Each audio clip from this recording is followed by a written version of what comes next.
श्रीपादराजं शरणं प्रपद्ये। सद्गुरुनाथ परमपिता परमात्मा श्री गोपाल बाबा महाराज की जय। श्रीपाद श्रीवल्लभ स्वामी लेखमाला लेखक क्रमांक 74। श्रीपादांचे प्रयोग। ती व्यक्ती हात जोडून म्हणाली, माते, माझे नाव रविदास, मी रजक कुलातला असून दत्त भक्त आहे।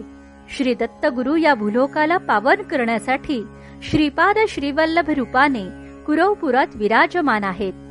दूरदूरच्या भक्तांना ते आपल्या लीला प्रयोगांनी त्यांच्या अवताराबद्दल कळवत असतात, हे मी अनुभवाने सांगतो।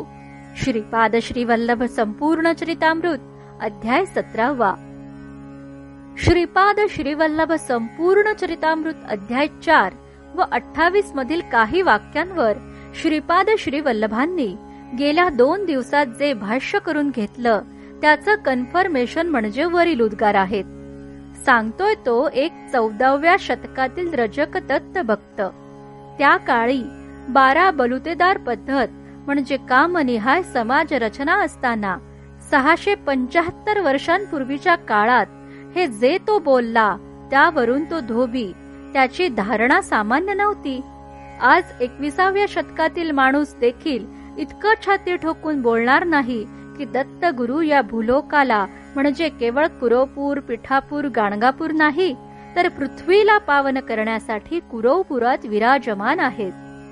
त्याचं पुढचं वाक्य तर इतकं ताकदवान आहे की आपल्या अवताराबद्दल ते दूरदूरच्या भक्तांना कळवत असतात।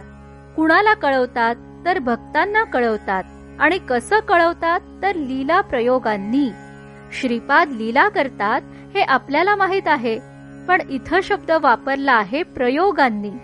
मती गुंग करणारा शब्द आहे। म्हणून दत्त भक्तांनी आयुष्यात कितीही उलथापालथ झाली तरी ते श्रीपादांचेच प्रयोग आहेत। आपली भक्ती निष्ठा तपासण्यासाठी, बळकट करण्यासाठी या दृष्टिकोनातून पाहिल्यास आणि या प्रयोग काळात गडबडून सुटकेसाठी इकडं तिकडं न पळता निष्ठेने दत्तचरणी राहणं किती श्रेयदायी आहे। 14व्या शतकात त्या व्यक्तीला प्रत्यक्ष दृष्टांत दर्शन सोडलं तर दुसरं माध्यम नव्हतं। आजच्या तुलनेत तो काळ कितीही मागास असला तरी भक्ताची आणि दत्ताची वायरलेस सेवा स्ट्रॉंग होती। 1975 पर्यंत कुरवपूरचा तर विषयच नव्हता, तर कोणी गाणगापूरला जाऊन आलं तर त्याची गावाच्या प्रवेशद्वारातून त्याच्या घरापर्यंत साग्र संगीत मिरवणूक निघायची। काळ भले मागास असो, पण त्या काळात धारणा अतिशय पक्की होती। इथं हा रजक धोबी म्हणतो की मी हे अनुभवानं सांगतो। त्याचं कर्म जरी धोब्याचं असलं तरी अनुभव पातळीवर तो फार पुढचा होता हे नक्की।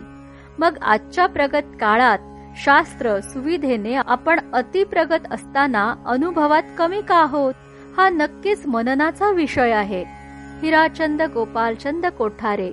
दिगंबरा दिगंबरा श्रीपाद वल्लभ दिगंबरा।